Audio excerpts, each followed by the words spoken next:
What up? New video.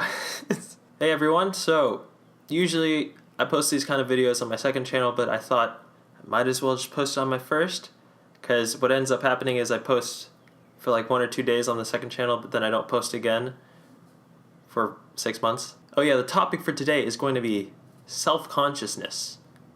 If you know what that is, it kind of sucks. So self-consciousness, that kind of leads into anxiety. Both of those two things, like, I'm pretty sure everyone at some point in some varying level struggles with that. And so what happened for me, I was never really super self-conscious. Well, I was a little bit self-conscious, but never really self-conscious. But then I started getting more self-conscious over time as you get older and you start looking at other people, and it just gets kind of like, it just became annoying. It wasn't even like, oh my gosh, I can't function. It's just like, this is kind of annoying. It's just this thing that I always have to carry around.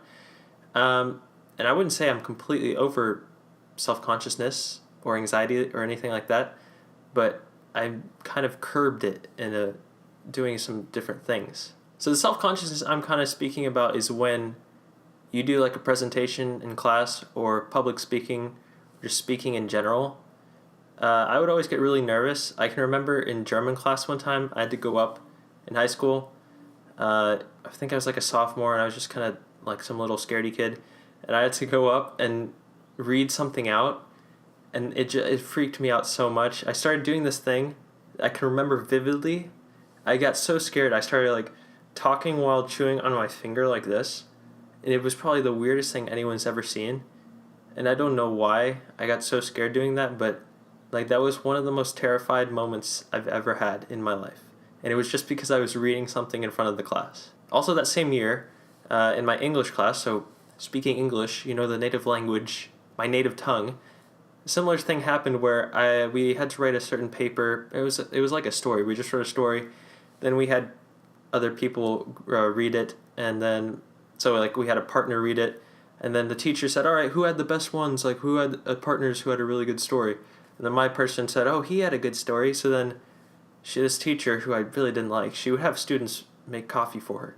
Anyway, she says, all right, can you come to the front of the room and read it? And I was just like, no, I can't do that. But anyway, I didn't actually say that. I went up to the front of the room and I read it. And I probably sounded like I was about to start crying at any moment. Probably because I was about to start crying at any moment. So yeah, that was sophomore year. I didn't really have that when I was in middle school, probably because I just didn't care. Then freshman year, I had that a little bit. I remember I was in this one class with a lot of seniors and like juniors somehow. I don't know how I got in this class. And on the first day we had to present ourselves, just stand up and then say, hi, my name is blah, blah, blah. And so all these other guys who are like 5 times the size of me, I'm probably like 5'4" at this point. Everyone stands up, says who they are, and then comes to me, and I stand up and go, hi, I'm Jared, and then like, it was just unintelligible blabber what I said. And then the guy next to me goes, this dude looks like he's about to cry. So that was freshman year. Then sophomore year is the stuff I mentioned before. Junior year, actually, I didn't have it as bad, but I was still like kind of scared whenever I present. Whenever I would have anxiety about just talking to people who I didn't know. Senior year, I just didn't have it as much. But then going back into college, it kind of came back a little bit. But anyway, the point of this is how I got over anxiety for the most part. It still exists, but it's not as bad. And it's honestly probably because of these YouTube videos and just getting comfortable talking and like knowing that I'm going to have to edit this and listen to what I said later. So I don't want to listen to something that's just kind of nonsense. So speaking coherently makes sense. And that just came through practice. Like, if I go back and look at one of my older YouTube videos, especially with the commentary for the FIFA, it's just kind of me not saying anything, and then something happens on the screen, I go, oh! Or then I score a goal, I go, yes! It's just, that's not good commentary. It's just someone going, ah! Every 5 seconds. So over time, I've learned to speak at a normal pace. Sometimes when I get excited, I do speak a little bit too quickly, but just practicing speaking to a camera has helped me speak to people. It's amazing. But like I said, that doesn't mean that I'm completely over self-consciousness, anxiety like that. Still do get it. I still get nervous randomly. It's not even just like, okay, so I'll give an example. I like to give examples. The other day I had to do a presentation for one of my classes, and it was a group presentation, and I knew that I was going to be completely fine during the presentation. I don't have problems doing the presentation anymore because practicing just helps. Practicing speaking and also knowing what I'm talking about for the class helps. But even before, like, it doesn't matter what I do before the presentation, I always get a little bit nervous. Even thinking about it, my palms get like a little bit sweaty. So anyway, with that presentation, it's just the normal thing of beforehand you're a little bit nervous, and then as soon as you start talking, for me, all the nerves go away, and then I just like talking to the camera, just talking to friends or something like that, and it's not that much of a deal. It's just like that little bit of anxiety beforehand's kind of annoying. And then that anxiety I kind of group together with like anxiety when you're talking to new people or strangers.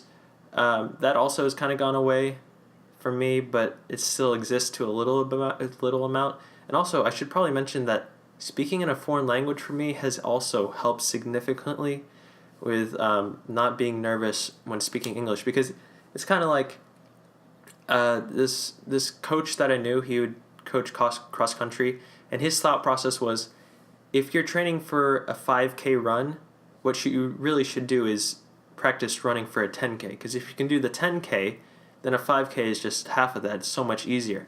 So that's kind of the idea of just overloading yourself, so then when you actually do the real task, it's not so difficult. So that kind of goes back to speaking in foreign languages. Like, if I can do presentations in German or Italian, then when I do a presentation in English, it's like, oh my gosh, actually, I know words. So these have all been things that kind of have helped me to speak. I'm obviously not like a professional speaker, and I still make a lot of mistakes when speaking, if you can even call them mistakes. But I've always wanted to get rid of the annoying anxiety beforehand that it just always persists and I can't seem to get rid of. Except what I've noticed is that anxiety might just be because of extra energy. That sounds like something a monk would say, but it's probably true. And I've noticed that if you exercise and get super tired, then you just stop caring. It's just, you have no more feelings anymore because you're so tired, you don't even care. Like, all social structures go out and you just care about yourself. And so I've noticed that if I get really tired, like I go for a really long run or just exercise really hard and I get so tired that I feel like I'm about to pass out, then talking to people it doesn't even matter. I don't care what they think about me, because I'm just like, I'm about to die.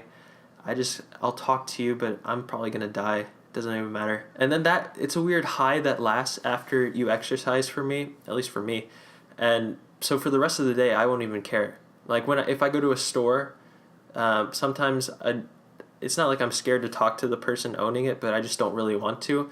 But then after I exercise, I'm like, oh my gosh, I'm so tired. Sure, I'll talk to you, storekeeper. I don't care. Give me 10 of your finest rum bottles. I don't actually say that. So exercise, just not only is it good because it's healthy, but it's good because it makes you stop caring about everything else.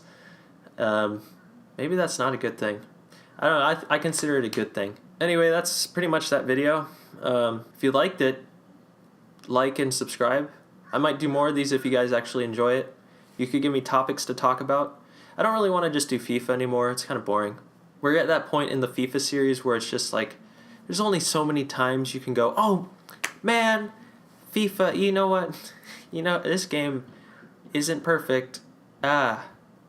Rats. So yeah, leave comments, topics down below. Also, this will probably be a lot easier and faster to edit. Yeah. See you next time. Leave the topics, please. I really need topics.